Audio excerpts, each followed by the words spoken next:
Welcome to GRTV7 news. Annamayya జిల్లా railway Koduru మండలంలోని మైసూరు వారిపల్లి గ్రామంలో గడప గడపకు ఎన్డీఏ అభ్యర్థి అరవ శ్రీధర్ ప్రచారం నిర్వహిస్తున్నారు. ప్రచారంలో భాగంగా రైల్వే కోడూరు నియోజకవర్గం తెలుగుదేశం పార్టీ ఇన్ఛార్జ్ ముక్కా రూపానందరెడ్డి పాల్గొనడం జరిగింది. జనసేన రాష్ట్ర నాయకులు తాడన్శెట్టి నాగేంద్ర ఈ ప్రచారంలో పాల్గొన్నారు. ఎన్డీఏ కూటమి ఎమ్మెల్యే అభ్యర్థి అరవ శ్రీధర్ మాట్లాడుతూ గత నెల అవాతాతలకు పెన్షన్ పంచడంలో ప్రభుత్వం విఫలమైంది. ఈ నెలలో ఆయన 1వ తేదీ సచివాలయం సిబ్బందితో పెన్షన్ ఇప్పించాలని ఆయన అన్నారు. ప్రజల్లో ఎన్డీఏ కూటమి పైన ప్రజలు ఎంతో విశ్వాసంతో ఉన్నారు. గెలుపు ఖాయమంటున్న ప్రజలు. జనసేన రాష్ట్ర నాయకులు తాతన్శెట్టి నాగేంద్ర మాట్లాడుతూ వాల్మీకిపురంలో తెలుగుదేశం ప్రచార రథంకి నిప్పు పెట్టడం పిరికి పంద చర్య అని, వైఎస్ఆర్ పార్టీ ఇలాంటి ఎన్ని పిరికి పంద చర్యలు చేసిన ఫలితం శూన్యం. ఎన్డీఏ కూటమి అధికారంలోకి వస్తుందని ఆయన అన్నారు. ఈ కార్యక్రమంలో బీజేపీ నాయకులు, జనసేన నాయకులు, టీడీపీ నాయకులు, కార్యకర్తలు, గ్రామ ప్రజలు పాల్గొని జయప్రదం చేశారు.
లాస్ట్ మంత్ కూడా చాలా లేటుగా ఇవ్వడం జరిగింది.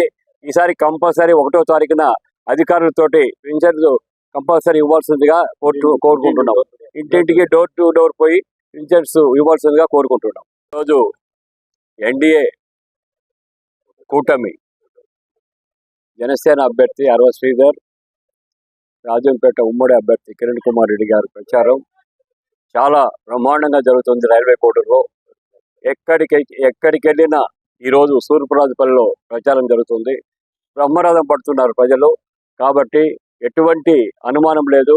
బ్రహ్మాండమైన మెజార్టీతో జనసేన అభ్యర్థి, ఉమ్మడి బీజేపీ అభ్యర్థి అయిన కిరణ్ కుమార్ రెడ్డి గారు మంచి మెజార్టీతో గెలుపొందడం ఖాయం. లాస్ట్ మంత్ కూడా చాలా లేటుగా ఇవ్వడం జరిగింది.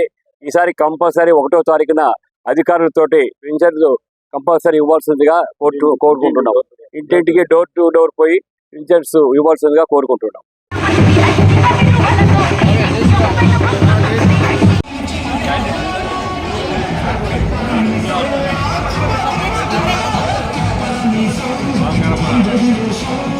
ఫోటో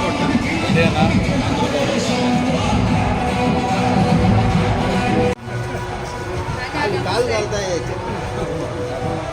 అదే